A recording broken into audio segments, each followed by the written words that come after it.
नमस्कार दोस्तों। आज आपसे बात करूंगा मैं कि CA inter auditing and assurance में सबसे इम्पोर्टेंट चैप्टर्स कौन से हैं, कौन से ऐसे चैप्टर्स हैं जिनमें आपको ज़्यादा फोकस करना चाहिए, जो आपके लिए बहुत ज़्यादा स्कोरिंग हो सकते हैं। चलिए ठीक है, अगर मैं ऑडिटिंग की बात करूं तो अपने पास अगर आप स्टडी मटेरियल देखेंगे तो हमारे पास 13 चैप्टर्स है टोटल सिलेबस में। 13 में से 4 ऐसे चैप्टर हैं जो ऑलमोस्ट कहीं ना कहीं 45-50 मार्क्स की वेटेज रखते हैं।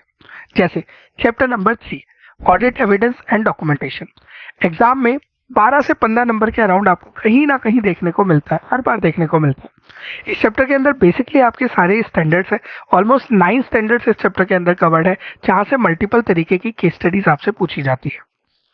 नेक्स्ट है दोस्त chapter number 10 which is companies audit, जहां पर आपका कारो भी कवर्ड है। कंपनीज ऑडिट के अंदर भी आपके पास मल्टीपल तरीके की केस स्टडीज पूछी जाती है कंपनी एक्ट के प्रोविजंस के ऊपर, प्लस कारो के ऊपर जनरली एक क्वेश्चन आपसे पूछ लेता है। एग्जाम में 10 नंबर से 12 नंबर के अराउंड आपको देखने को मिलता है।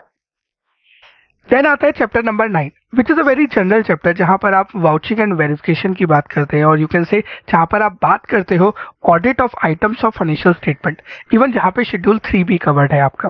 तो एग्जाम में अगर आप देखोगे तो बहुत बार ऐसा मिलेगा कि आपको शेड्यूल 3 का एक क्वेश्चन मिल जाएगा कि जी बताओ ट्रेड रिसीवेबल से रिलेटेड आप क्या डिस्क्लोज करोगे, बेनामी प्रॉपर्टी से रिलेटेड आप क्या डिस्क्लोज करोगे। तो एक क्वेश्चन 4 से 5 नंबर का शेड्यूल 3 पे मिल जाता है, और 2 क्वेश्चन आपको वेरियस आइटम्स में मिल जाते हैं, जहां पर आपको बोलेगा कि जी मान लीजिए ट्रेड रिसीवेबल है, इसकी अगर आपको कंप्लीटनेस चेक करनी है तो आप कैसे चेक करेंगे।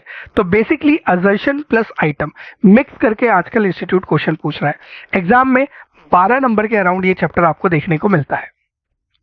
सेम वे में chapter number 11 which is audit report, ऐसे 700 की सीरीज, यहाँ पर से आपको 2 क्वेश्चन आराम से देखने के लिए मिल जाते हैं कि जी बताओ इस केस में किस तरीके की ओपिनियन इशू करोगे, या ओपिनियन ड्राफ्ट करके दे दो, या कोई और डिफरेंट तरीके की केस स्टडी आपसे पूछ लेगा।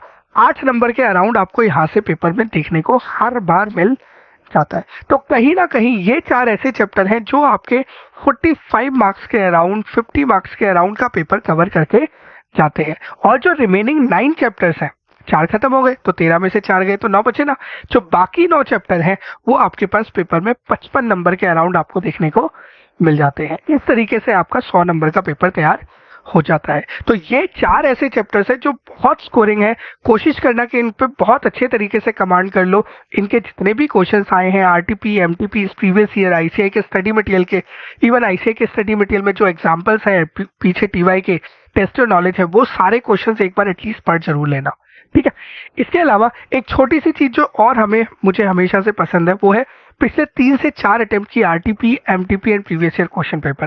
कहीं ना कहीं हमेशा ऐसा होता है कि पिछले 3 से 4 अटेम्प्ट में से आपको 15 से 20 नंबर, कभी कभी 25 नंबर के अराउंड तक आपको पेपर एज इट इज आपके एग्जाम में देखने को मिल जाता है। तो ये कुछ ऐसी चीजें जो बहुत बहुत बहुत इंपॉर्टेंट है आपके ऑडिटिंग के पेपर के लिए, ठीक है। उम्मीद करता हूं कि आप इन चैप्टर्स को बहुत अच्छे तरीके से कवर करोगे और अपने पेपर को बहुत अच्छे तरीके से करके आओगे, ठीक है। अपने दोस्तों को भी बता देना सो दैट उनकी प्रिपरेशन भी इंप्रूव हो जाए। चैनल को सब्सक्राइब जरूर कर लेना। मिलता हूं आपसे अगली वीडियो में, तब तक के लिए जय श्री श्याम।